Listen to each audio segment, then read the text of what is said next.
¿Puede tener demonios un hijo de Dios? Esa es la pregunta que nos hacemos hoy con esta enseñanza. Es una pregunta muy importante y controversial, y esta enseñanza va a ser profunda, va a ser un poco larga. Espero que sea de bendición y vamos a empezar. La pregunta es si un cristiano, un hijo de Dios, uno que se dice ser un creyente, que siga al Señor Jesús, que se ha arrepentido, que ha nacido de nuevo y hasta ha recibido el Espíritu Santo, el Espíritu de Dios, que si puede tener espíritus inmundos, demonios. Esa es la pregunta. Para responder eso, primero tenemos que hacernos otra pregunta. Y se trata de recibir el Espíritu Santo de Dios. Y se trata de tener la salvación. Un hijo de Dios que ha recibido el Espíritu Santo, ¿puede perder su salvación? Primero tenemos que empezar con esa pregunta, porque si no llegamos a un acuerdo en eso, que es elemental, que es un fundamento, entonces ¿cómo vamos a poder responder las demás cosas que son más difíciles? ¿Okay? Para responder esa pregunta, si se puede perder el Espíritu Santo, el sello de Dios, la salvación se puede perder al fin, vamos primeramente a Salmos capítulo 51. Salmos capítulo 51, versículo 10. Dice: Crea en mí, oh Dios, un corazón limpio, y renueva un espíritu recto dentro de mí. No me eches de delante de ti, y no quites de mí tu Santo Espíritu. Si lo dijo David, significa que Dios sí puede quitar su Santo Espíritu. Vamos a Samuel, capítulo 16. Primera de Samuel, capítulo 16, versículo 14. Y el espíritu del Señor se apartó de Saúl, y le atormentaba un espíritu malo de parte del Señor. Se apartó. Antes vimos que David le pedía al Señor que no quite de él su Espíritu Santo, y aquí vemos otro caso. Saúl, sí, el Espíritu Santo de Dios se apartó de él. Vamos ahora a otro ejemplo, en Primera de Samuel, capítulo 4, ya no tanto hablando del Espíritu de Dios dentro de personas, que estaban las personas, sino en el arca del pacto, que básicamente es muy similar. Tenemos que ver cómo es muy parecido. Capítulo 4, versículo 10 dice: Pelearon pues los filisteos, e Israel fue vencido. Y huyeron cada cual a sus tiendas, y fue hecha muy grande mortandad, pues cayeron de Israel 30,000 hombres de a pie, y el arca de Dios fue tomada. ¿De dónde? Pues de los israelitas, del tabernáculo, de un lugar donde estaba. Fue tomada, y muertos los dos hijos de Eli. Entonces fue tomada, y estaba el arca en el campamento del enemigo. ¿Qué significa eso? Que ya no estaba el arca del pacto, el arca de Dios, donde moraba su espíritu en su pueblo, con su pueblo. No estaba ya con su pueblo, estaba con el enemigo. Pero no vamos a enfocarnos en el enemigo, estamos enfocándonos que simplemente ya no estaba con ellos en ese momento. Entonces se apartó también, otro ejemplo que se apartó. Y por último, para ya cerrar esta parte, Apocalipsis capítulo 3, versículo 5 dice: El que venciere será vestido de vestiduras blancas, y no borraré su nombre del libro de la vida. ¿Por qué dice no borraré su nombre? Porque, como dijo David, no quites tu espíritu, tu Santo Espíritu de mí. Igualmente, no borraré su nombre. ¿Por qué? Porque sí lo puede quitar de alguien, y porque sí puede borrar su nombre. ¿Ok? Entonces espero que ya eso haya quitado toda duda, que sí se puede perder la salvación. Es un fundamento muy importante entender esto, que el Espíritu de Dios se puede apartar de alguien, y la salvación una persona la puede perder si esa persona no persevera hasta el fin. Entonces, ¿qué significa eso? Que tener el Espíritu Santo de Dios no garantiza tu salvación. No garantiza tu salvación. El Espíritu Santo de Dios el Espíritu Santo es el sello de Dios. Es las arras de nuestra herencia. Un depósito perfecto que Dios hizo por nosotros.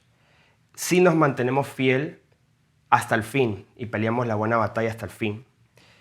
¿Dónde vemos esto? Acabo de decir en Efesios capítulo 1, porque puede ser que te escandalices lo que acabo de decir, pero hay que prestar atención. Efesios capítulo 1, versículo 13 dice: en él también vosotros, habiendo oído la palabra de verdad, el evangelio de vuestra salvación, y habiendo creído en él, fuisteis sellados con el Espíritu Santo de la promesa, que es las arras de nuestra herencia, hasta la redención de la promesa adquirida para la alabanza de su gloria. Arras. ¿Qué significa arras? La palabra es arrabón, que significa un depósito, parte de un dinero dado de antemano para comprar propiedad como una seguridad. Es un depósito. No sé cuántos de ustedes han pagado un depósito alguna vez por un carro, una casa. Es lo mismo. Pero ¿qué significa un depósito? Por ejemplo, si tu padre paga el depósito de tu casa para que tú vivas ahí, ¿eso significa que ya automáticamente la casa te pertenece a ti? No, eso significa que igual tú tienes que pagar el resto del dinero que queda a pagar. Es lo mismo con nosotros, es un depósito, una garantía perfecta que Dios ha hecho por nosotros, que es perfecto, que no se puede romper, pero tiene una condición: que nosotros obedezcamos y nos mantengamos fieles a Él hasta el fin. Entonces, de igual manera, por eso digo, esto es muy importante que entendamos como un fundamento muy importante, que estemos de acuerdo en esto para avanzar, porque si te quedaste ahí y no entendiste, pues ahí te quedaste y va a ser muy difícil avanzar. Entonces, de igual manera, teniendo el sello de Dios, el Espíritu Santo, las arras de nuestra herencia, esa garantía, esa seguridad, de igual manera, su Espíritu Santo, eso tampoco no garantiza, así como no garantiza que ya estás salvo en ese momento, así como la gente que pasa al altar, recibió a Jesús en su corazón y dice: ya pues soy salvo, y cuentan cuántas personas pasaron al altar, cuentan, bueno, 1, 2, 3, 100 personas, bueno, y cuentan a toda la congregación, 100 personas fueron salvas hoy. Entonces, es eso mismo, porque eso no es así. De igual manera que no garantiza tu salvación automáticamente, teniendo el Espíritu Santo de Dios no garantiza que ya estés limpio de todo espíritu inmundo, que no puedas tener demonios dentro de ti y que nunca más pueda entrar un demonio también. No lo garantiza. ¿Por qué? Porque nuestro cuerpo es el templo de Dios. Es una casa, y una casa tiene muchas habitaciones, muchos aposentos, muchos pisos. Tiene pisos también. Vamos a Mateo capítulo 12. Donde habla del espíritu inmundo que vuelve y hace mención del templo, de la casa, de un hombre, siendo el cuerpo de un hombre. Y esto lo hemos dicho muchas veces, pero vamos otra vez a decirlo. Cuando el espíritu inmundo sale del hombre, anda por lugares secos buscando reposo y no la halla. Entonces dice: volveré a mi casa donde salí, y cuando llega la halla desocupada, barrida y adornada. Entonces va y toma consigo otros 7 espíritus peores que él, y entrando moran allí, y el postrer estado de aquel hombre viene a ser peor que el primero. Entonces está hablando aquí cuando el espíritu inmundo sale del hombre, del cuerpo del hombre. Y después dice que volveré a mi casa. ¿Por qué? Porque el hombre, el cuerpo del hombre es igual a casa de espíritus. Puede ser la casa del espíritu de Dios o puede ser la casa de un espíritu inmundo. Pero mucha gente se confunde y dice: bueno, ya cuando recibes el Espíritu Santo es la casa de Dios y automáticamente es imposible que pueda haber demonios, y la gente se cierra y muere creyendo eso. Entonces, ¿qué pasa? Uno se limita a esa forma de pensar, y lo que produce eso a lo largo es que no haya liberación en tu congregación, es que no eches fuera demonios, es que cuando alguien se manifiesta te inventes unas doctrinas que dice que eso es otra cosa y no es un demonio. ¿Por qué? Porque tienes tu doctrina y estás firme en tu doctrina y nadie te puede convencer. Y eso es un problema. Entonces vamos ahora a Primera de Reyes. Estamos hablando de la casa, el cuerpo, el templo de Dios. Primera de Reyes capítulo 6. Y voy a leer todo capítulo 6 prácticamente, bueno, casi todo, porque aquí este capítulo habla de Salomón edificando el templo de Dios. Y es muy importante que prestemos atención porque esto de alguna forma u otra es una conexión de la forma que es nuestro cuerpo.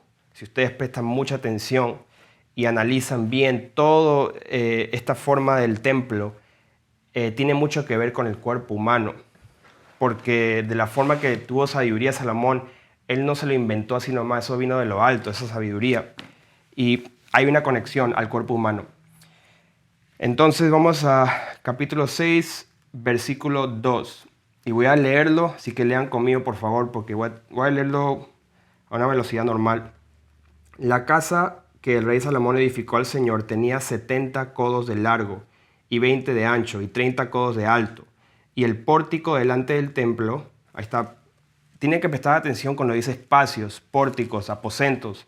¿Por qué? Porque de igual manera es el cuerpo humano. Hay un pórtico, una parte más de afuera, hay espacios, hay salones, hay cuartos. El pórtico delante del templo de la casa tenía 20 codos de largo a lo ancho de la casa, y el ancho delante de la casa era de 10 codos. E hizo a la casa ventanas anchas por dentro y estrechas por fuera. ¿Qué se puede significar ventanas? No lo sé, pero eso es otra parte, es otra clave. Simplemente estamos viendo que hay ventanas, hay cuartos. Y versículo 5, edificó también junto al muro de la casa aposentos alrededor, más aposentos, contra las paredes de la casa alrededor del templo y del lugar santísimo. La parte ahí, lugar santísimo, hay que subrayar. E hizo cámaras laterales alrededor, más cámaras. El aposento de abajo era de 50 codos de ancho, y el del medio de 6 codos de ancho, y el tercero de 7 codos. Está hablando de pisos. Son pisos. Porque por fuera había hecho disminuciones a la casa alrededor para no empotrar las vigas en las paredes de la casa. Y cuando se edificó la casa, la fabricaron de piedras que traían ya acabadas, de tal manera que cuando la edificaban ni martillos ni hachas se oyeron en la casa, ni ningún otro instrumento de hierro.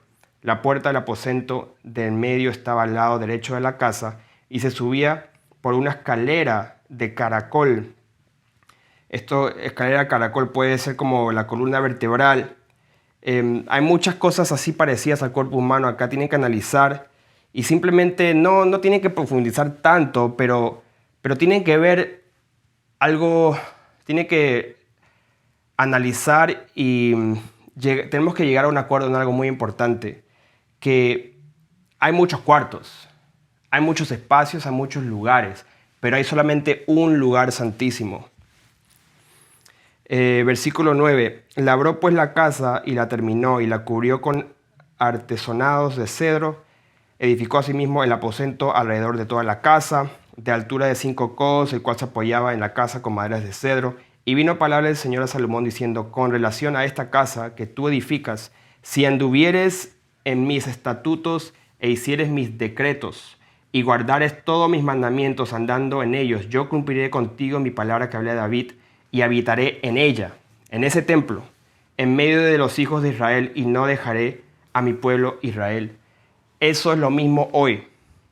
Por eso digo, no es una garantía total que tú tienes ese depósito del Espíritu Santo. Aquí hay una condición. Y que yo sepa, el Señor es mismo ayer, hoy y por los siglos. Él no ha cambiado, solamente que hizo un nuevo pacto y se tiene que interpretar la palabra como Él lo dijo, como dijo el Señor Jesús. Pero igual estas condiciones son las mismas con el nuevo pacto. Que si anduvieras en mis estatutos e hicieres mis decretos, si somos guiados para no pecar y andamos en santidad, pero si estamos andando en pecado, ya no estamos andando de acuerdo a sus estatutos y decretos, y Él se puede apartar de ese templo. Versículo 14. Así pues Salomón labró la casa y la terminó y cubrió las paredes de la casa con tablas de cedro. Versículo 16. Asimismo hizo al final de la casa un edificio de 20 codos de tablas de cedro desde el suelo hasta lo más alto. Así hizo en la casa un aposento que es el lugar santísimo.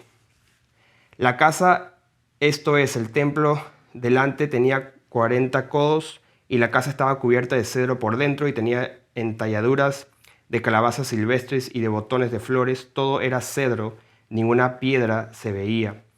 Y adornó el lugar santísimo por dentro en medio de la casa para poner allí el arca del pacto del Señor. El lugar santísimo estaba en la parte de adentro, el cual tenía 20 codos de largo, 20 de ancho y 20 de altura, y lo cubrió de oro purísimo. Asimismo cubrió de oro el altar de cedro. ¿Qué significa esto, hermanos? Significa que hay un lugar separado, aparte, aparte de los demás aposentos. O sea, están los aposentos, los pisos, los cuartos, está el piso 1, 2, 3, están escaleras. Hay diferentes lugares, espacios en el templo, muchos lugares, pero solamente hay un lugar santísimo. Igualmente nosotros, nuestro cuerpo tiene muchos lugares, muchos espacios donde pueden entrar espíritus, pero hay un lugar santísimo. Y ahí solamente puede habitar el Espíritu de Dios. Si el Espíritu de Dios no está ahí, pues bueno, eso ya es otro tema. Pero ahí nomás puede habitar el Espíritu de Dios. Y hay testimonios, y he escuchado testimonios, hasta testimonios de espíritus inmundos cuando hablan, que cuando se menciona el lugar santísimo, declaran que ahí no pueden ir y se molestan porque saben que ahí está el lugar, el Espíritu Santo. No pueden tocar eso, no pueden entrar ahí, al menos que Dios mismo se aparte, y ya es otro tema. Espero que hayan entendido esa parte. Vamos a avanzar. Entonces, ¿dónde está el Espíritu de Dios? Entonces en nosotros, hay un lugar santísimo en el templo de un edificio. Entonces en nosotros, ¿dónde está el Espíritu Santo? Pues, ¿en qué parte del cuerpo exactamente? No me voy a meter en ese tema. Simplemente es un lugar santísimo, un lugar especial, un lugar profundo, un lugar donde no se pueden meter demonios. Eso es lo único que sé, porque la palabra misma lo dice, que es un lugar especial, santo. Y también testimonios que concuerdan que en el cuerpo hay un lugar donde los demonios no pueden ir, no pueden entrar. Vamos ahora, para dar más ejemplo del templo, vamos a Juan. Juan capítulo 2. Juan capítulo 2, versículo 13. Estaba cerca la Pascua a los judíos y subió Jesús a Jerusalén y halló en el templo a los que vendían bueyes. ¿Halló afuera del templo o en el templo? Era en el templo. Yo sé que, bueno, igual el pórtico, quizás la parte de afuera del templo, pero igual estaba dentro de las murallas. Era parte del templo, estaban en el templo, no afuera. A los que vendían bueyes, ovejas y palomas, y a los cambistas allí sentados, y haciendo un azote de cuerdas, echó fuera del templo a todos, y a las ovejas y a los bueyes, y esparció las monedas de los cambistas, y volcó las mesas, y dijo a los que vendían palomas: quitad de aquí esto, y no hagáis de la casa de mi padre casa de mercadero. Entonces acordaron sus discípulos que está escrito: el celo de tu casa me consume.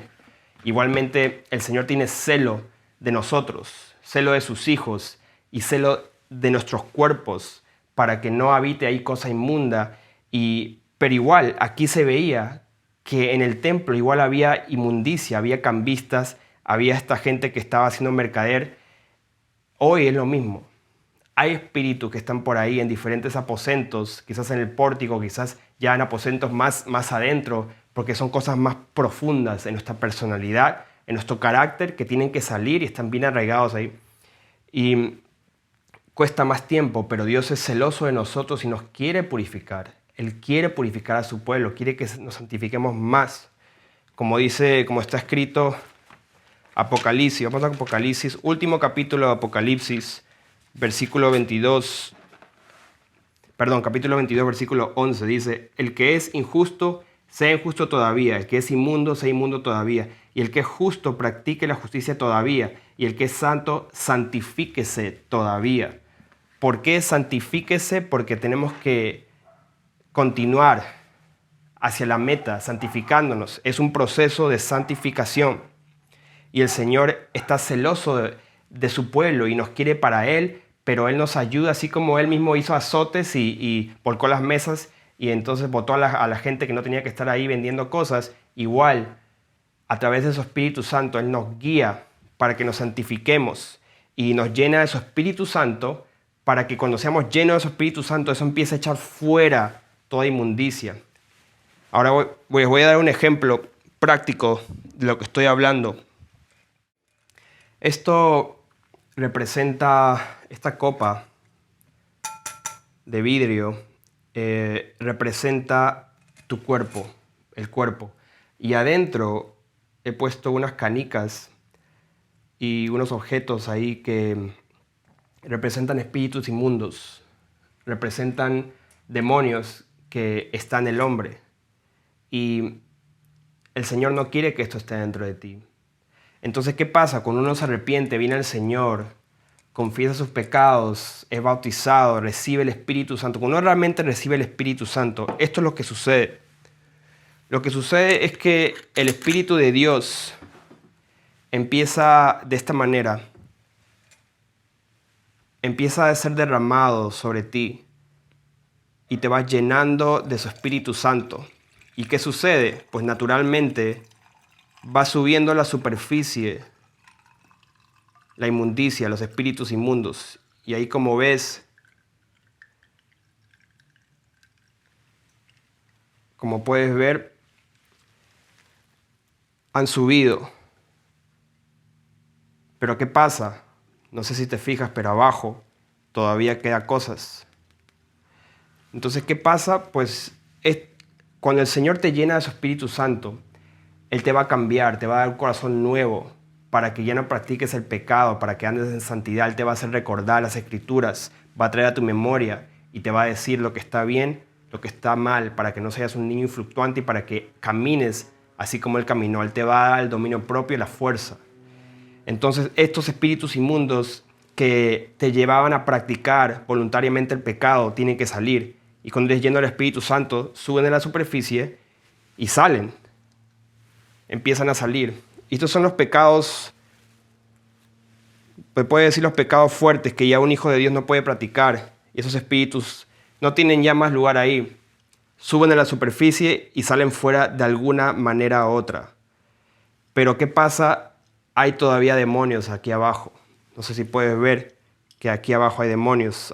Hay todavía canicas ahí que representan los demonios.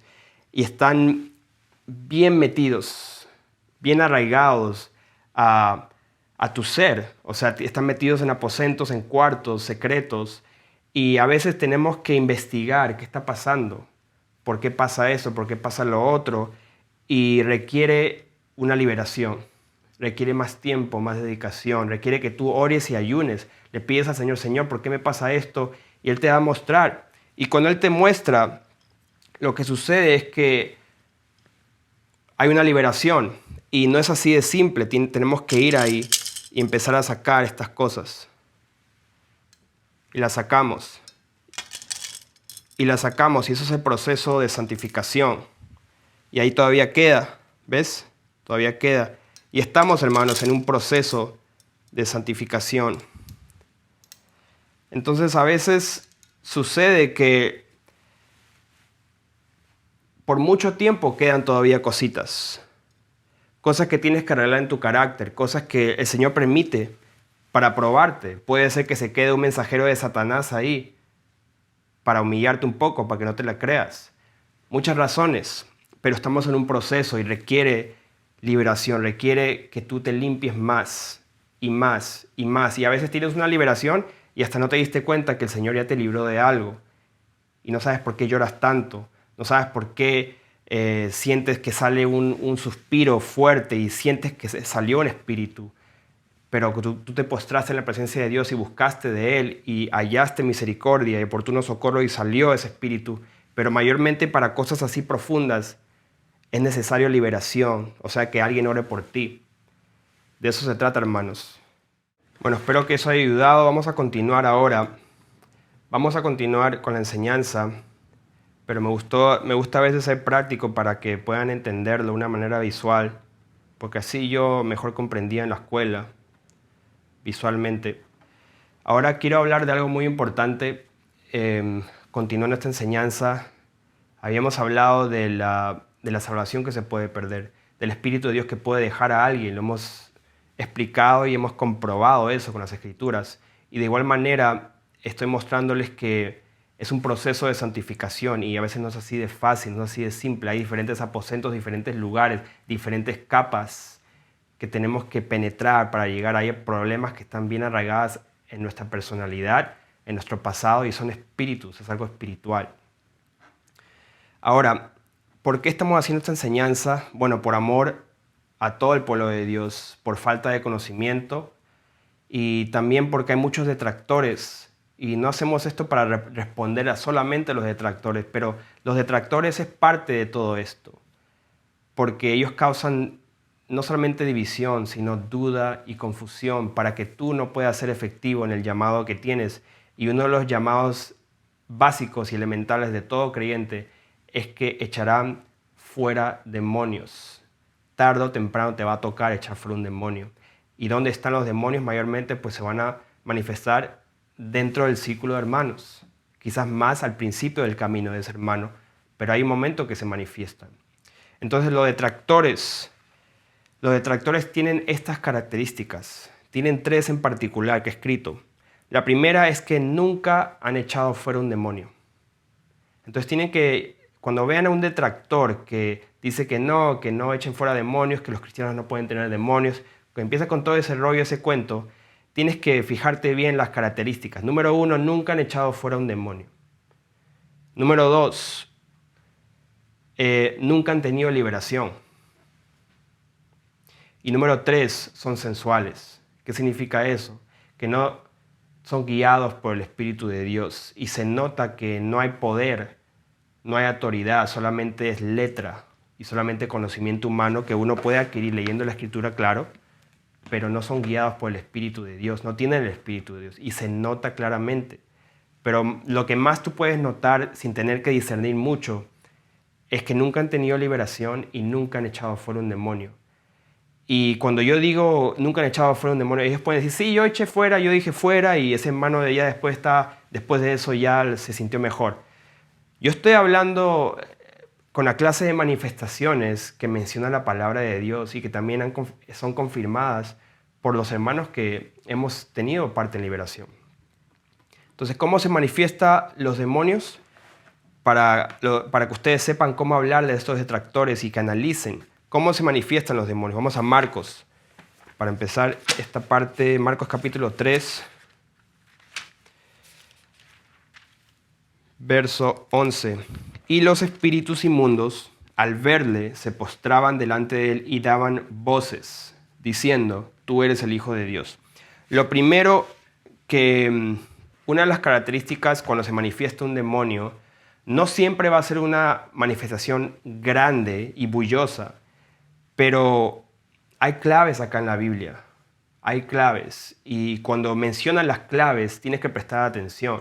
Porque sí, van a haber manifestaciones así. Y tienen que haber manifestaciones así por amor a los débiles y para que tú mismo sepas que Dios está confirmando a través de los dones que tú le estás sirviendo a Él y que su nombre, cuando es invocado, tiene poder. Y tú tienes que saber eso. Tienes que saberlo para que tu fe aumenta. Entonces ahí daban voces diciendo, ¿quién daba voces? Los espíritus. ¿A través de quién? A través de las personas. O sea, la persona hablaba y daban voces, pero ya no era la persona hablando, sino que otro ser tomó la boca de la persona y empezó a hablar a través de la persona. Una manifestación verbal, como hemos enseñado. Y dando voces. Entonces eso es una manifestación. Pregúntale a la persona que dice que los detractores has echado fuera un demonio con las señales, las manifestaciones que están escritas. Vamos a continuar con más manifestaciones. Marcos capítulo 9, versículo 17 dice, y respondiendo, esto es el niño lunático, y respondiendo uno a la multitud dijo, maestro, traje a mi hijo que tiene un espíritu mudo. ¿Y qué pasa con el espíritu mudo cuando se manifiesta? El cual donde quiera que le toma, o sea, cuando lo toma, cuando se manifiesta el demonio lo toma y es evidente que lo está tomando y ya no es el niño, sino el demonio manifestando su naturaleza, le sacude y echa espumarajos y cruje los dientes y se va secando. Después abajo versículo 26 dice, entonces el espíritu clamando y sacudiéndole con violencia salió y quedó como muerto.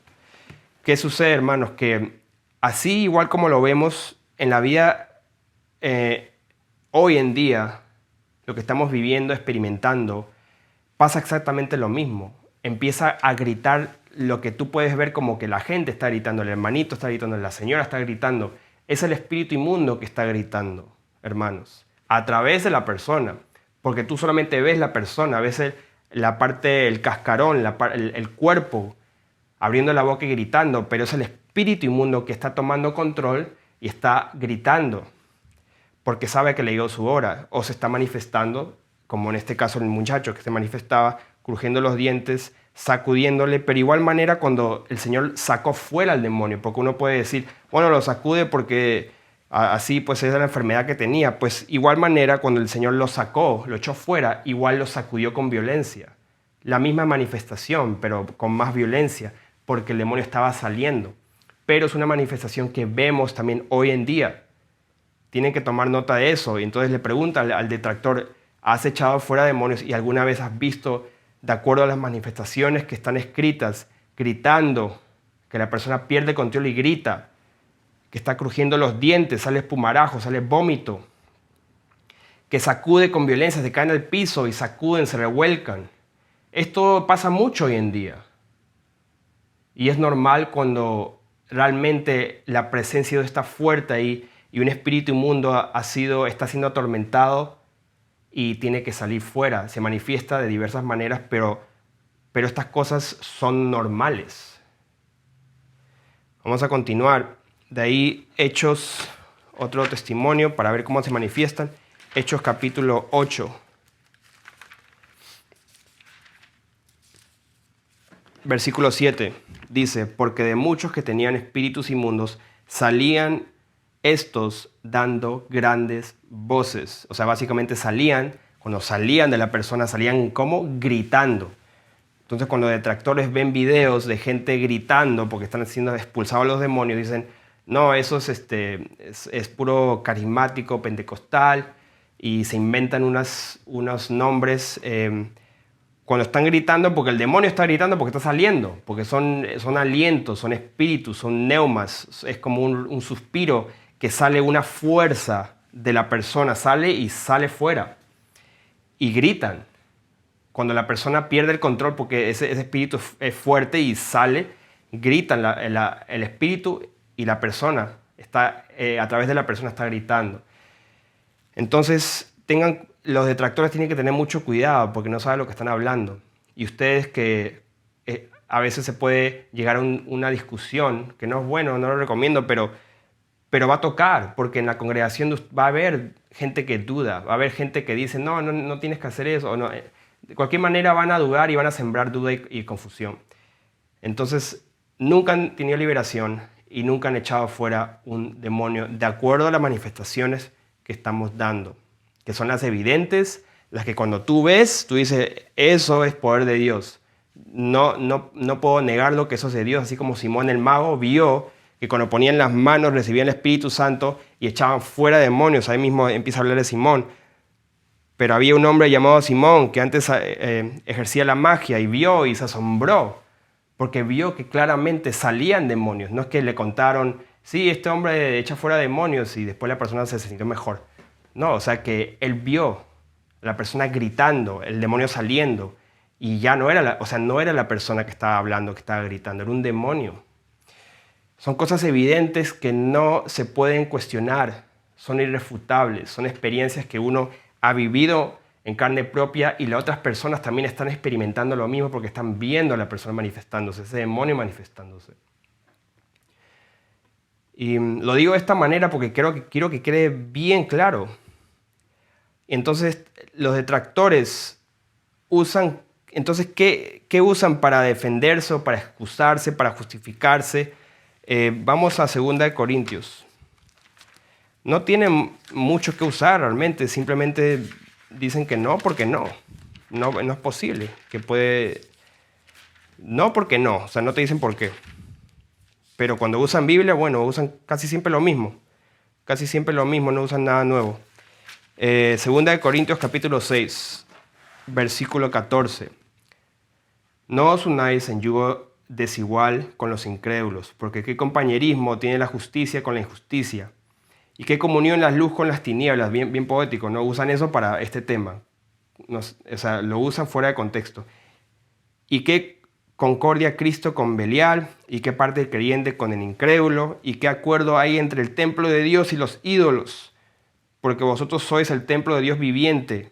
Entonces, no puede haber un ídolo, no puede haber un espíritu inmundo. ¿Qué compañerismo tiene luz con las tinieblas? No puede, y eso lo he escuchado, aún entre hermanos que han estado con nosotros, lo he escuchado.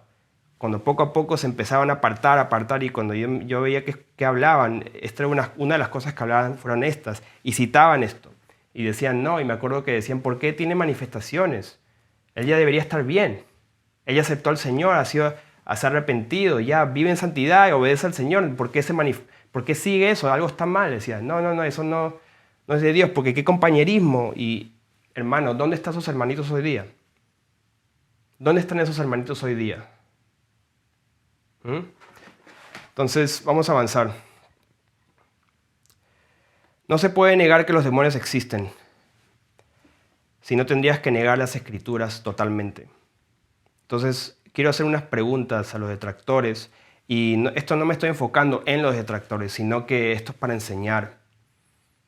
Pero es bueno enseñar también de esta manera, preguntando, para ver que no tiene sentido a veces lo que dicen. Una pregunta a los detractores: ¿quién tiene demonio entonces?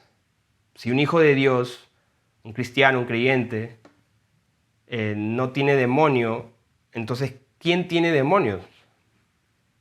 O sea, ¿solamente los locos? ¿Solamente los epilépticos? ¿Los enfermos mentales? ¿Los inconversos? ¿Solamente ellos tienen demonios? ¿Solamente ellos? ¿Y qué usan? Bueno, usan el endemoniado gadareno, que como estaba demente, no estaba en su juicio cabal, entonces tenía demonios porque estaba endemoniado, en el sentido de que perdió la mente. Y dicen, ahí hay un demonio, porque estaba loco.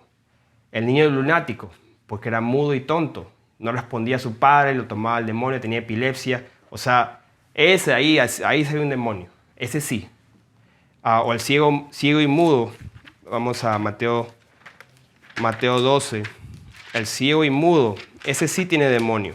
Bueno, sí tenía demonio porque lo dice la palabra, claro.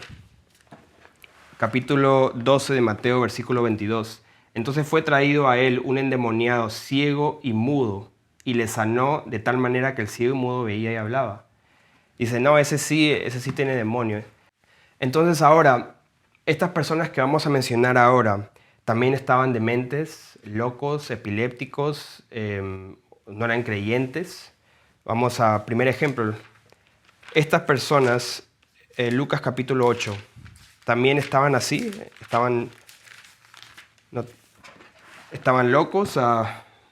Capítulo 8, versículo 2. Y algunas mujeres que habían sido sanadas de espíritus malos y de enfermedades, María, que se llamaba Magdalena, de la que habían salido 7 demonios. O sea, ahí decía que estaba loca.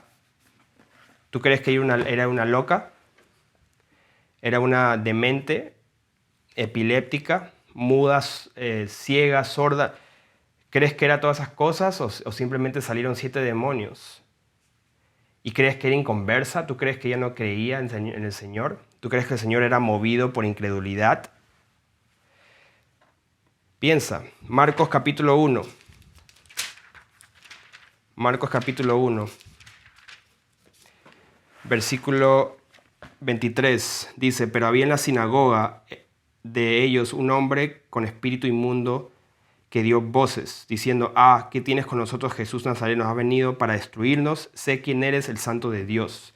Había en la sinagoga. Entonces, ¿ustedes creen que en un lugar como en la sinagoga, sabiendo cómo son los fariseos, que dejaban ahí un hombre loco gritando, entrar así nomás? ¿Ustedes creen eso? ¿O creen que el Señor, cuando entró en la presencia de Dios en ese lugar, en esa sinagoga, el demonio se manifestó en un hombre normal que estaba ahí? Un hombre normal que tenía un demonio. Tercer ejemplo, Hechos, capítulo 16, versículo 16. Dice, aconteció que mientras íbamos a la oración nos salió al encuentro una muchacha que tenía espíritu de adivinación, la cual daba gran ganancia a sus amos adivinando. Esta, siguiendo a Pablo y nosotros, daba voces diciendo, estos hombres son siervos del Dios Altísimo, quienes os anuncian el camino de la salvación. Y esto lo hacía por muchos días, mas desagradando a Pablo, se volvió y dijo al espíritu, te mando en el nombre de Jesucristo, que salgas de ella. Esta chica era una demente, una loca, una epiléptica, o era una muchacha que estaba anunciando una verdad, diciendo una verdad, que eran siervos de Dios, y eso es verdad. Pero ¿qué pasa? Que ella tenía un espíritu impostor, un espíritu de error. Si Pablo hubiera sido una persona que no tiene discernimiento, como muchos hoy en día, hubieran recibido a ese espíritu impostor. Eso es verdad, eso, wow, yo soy el tremendo. No, ven, dame más profecía, más palabra para mí, levántame más el ego. Él vio ese espíritu impostor y lo echó fuera en el nombre de Jesús. Pero esa muchacha, nuevamente pregunto a los detractores, piensen, usen el sentido común, ella era una loca. Ahí decía que era una demente, una endemoniada, porque muchas veces cuando la palabra en el Evangelio habla de endemoniados, sí, se refería también a locos, pero no siempre, o sea, gente que el demonio había tomado la mente, pero no siempre se había tomado la mente, como en estos casos que acabamos de dar. El hombre de la sinagoga, María Magdalena y esta muchacha divina, no estaban locos, no parece, no hay testimonio que estaban locos. Tenía un espíritu que decía verdad, pero un espíritu de error, un espíritu impostor que quería entrar a la congregación, entrar en el círculo de los hijos de Dios. Otra pregunta a los detractores. ¿Cuándo ya se van los demonios de una persona? Entonces hemos visto, ¿quiénes tienen los demonios? Pues lo puede tener cualquier persona. Entonces, ustedes, pueden decir, ok, pero no puede estar en un hijo de Dios. Sí puede ser cualquier persona en general, pero en un hijo de Dios que ya es un hombre que se ha convertido, ha nacido de nuevo, se ha arrepentido, se ha bautizado, ha recibido el Espíritu Santo. O sea, en ellos ya no puede haber demonios. Entonces mi pregunta sería, ¿en qué momento exactamente los demonios, como hemos visto acá, en qué momento ya salen todos? Esa es mi pregunta para los detractores. ¿En qué momento exactamente ya todos los demonios salen automáticamente? Tiene que haber un momento, es mi pregunta. Ustedes que saben mucho, les preguntaría en qué momento ya salen. Cuando aceptas al Señor, cuando te arrepientes, ya salen. Cuando te bautizas en el agua, salen todos automáticamente. Haces una oración, confesando tus pecados y salen automáticamente. Lloras un poquito y salen todos automáticamente. ¿Cómo sabes tú? ¿Han habido manifestaciones como las que están escritas? ¿Cómo sabes tú? Entonces, para ir concluyendo, el mensaje es claro, y le voy a decir lo mismo que dijo el Señor, que no le des lo santo de Dios a los perros, no le des lo santo a los perros. Yo diría en esta enseñanza y con este tema, no le des lo santo de Dios a los detractores. Vamos a Marcos capítulo 7. A la gente que habla así, no le des lo santo. Versículo 25. Porque una mujer cuya hija tenía un espíritu inmundo, un demonio, luego que oyó de él vino y se postró a sus pies. La mujer era griega y sirofenicia de nación y le rogaba que echase fuera de su hija al demonio. Pero Jesús le dijo, deja primero que se sacien los hijos, porque no está bien tomar el pan de los hijos y echarlo a los perrillos. Respondiendo ella, y le dijo, sí, Señor, pero aún los perrillos debajo de la mesa comen de las migajas de los hijos. Entonces le dijo, por esta palabra, ve, el demonio ha salido de tu hija. Y cuando llegó ella a su casa, halló que el demonio había salido y la hija acostada en la cama. Entonces a Dios no le gusta desperdiciar los dones en los que no son creyentes, en los que no son hijos de Dios. El pan de los hijos. ¿Quiénes son los hijos? Uno que recibió el Espíritu Santo, punto. O sea, uno que recibió el sello de Dios, las arras de nuestra herencia, el sello de Dios, el Espíritu de Dios, es un hijo de Dios. ¿Ok? Y liberación, porque aquí está hablando de echar fuera un demonio, o sea, liberación es para los hijos de Dios, no para los incrédulos. Sí, puedes echar fuera un demonio, un loco, un demente, como el endemoniado gadareno, como el niño lunático, pero eso es un caso difícil, donde la mente está cautiva. Pero liberación en general es para los hijos de Dios, para el pueblo de Dios. Es un don celestial para la sanidad del pueblo de Dios. Mateo capítulo 7.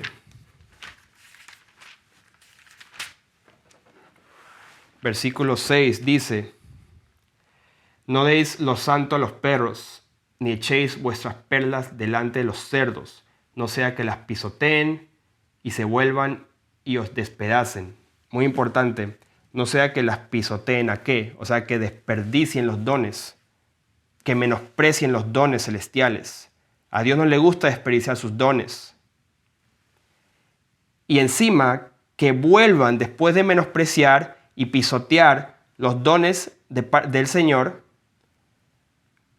vuelvan y os despedacen a ti, al que está haciendo la liberación, al que está tocando este tema. No sea que vuelvan y te acusen a ti de ser un pentecostal carismático, que tienes un espíritu raro, que estás hipnotizando, que estás causando un control mental a la gente. No sea que te detracten a ti, que te difamen a ti, que te acusen a ti y que tú caigas en condenación, en confusión, en duda, y que tú te cuestiones a ti mismo la fe de Dios y los dones que Él te da. No sea que te acusen y tú creas sus mentiras. No desperdicies, no des lo santo a los cerdos, a los perros, porque van a pisotearlo y después te van a herir a ti con sus palabras. Aunque te crea fuerte, te puede doler. Y por último, vamos a Mateo capítulo 12.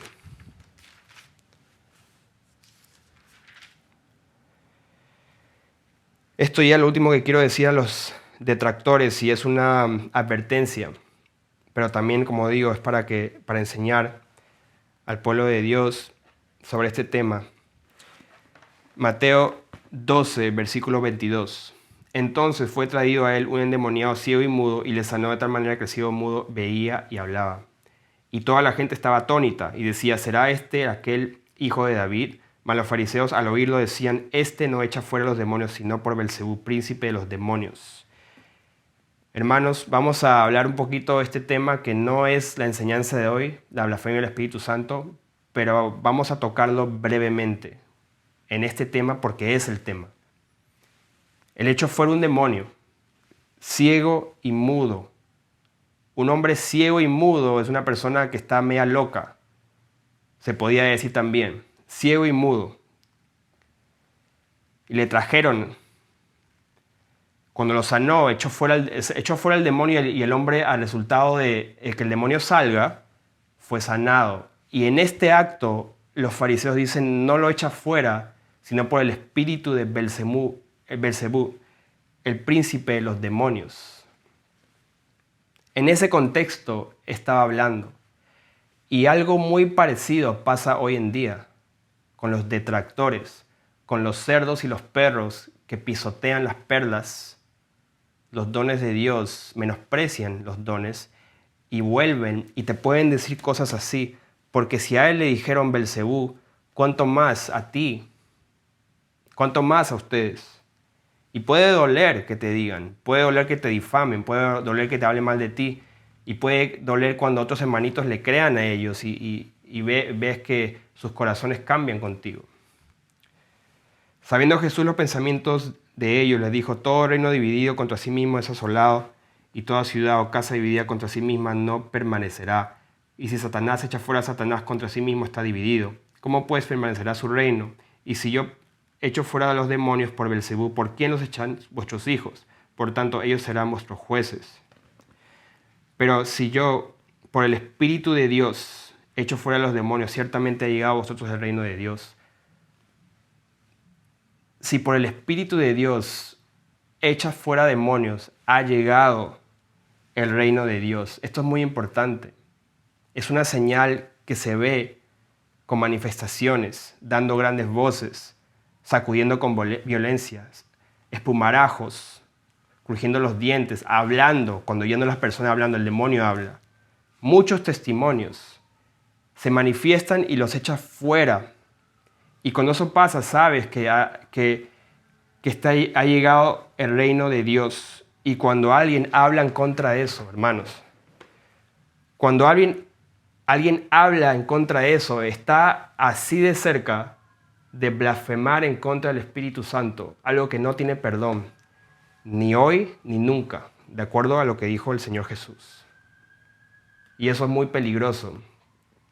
Es una advertencia para los detractores que hablan en contra de la liberación, que hablan diciendo que tienen un espíritu que manipula a los otros espíritus y muchas cosas. No voy a entrar en todo lo que dicen, pero están a un pelo de blasfemar el Espíritu Santo.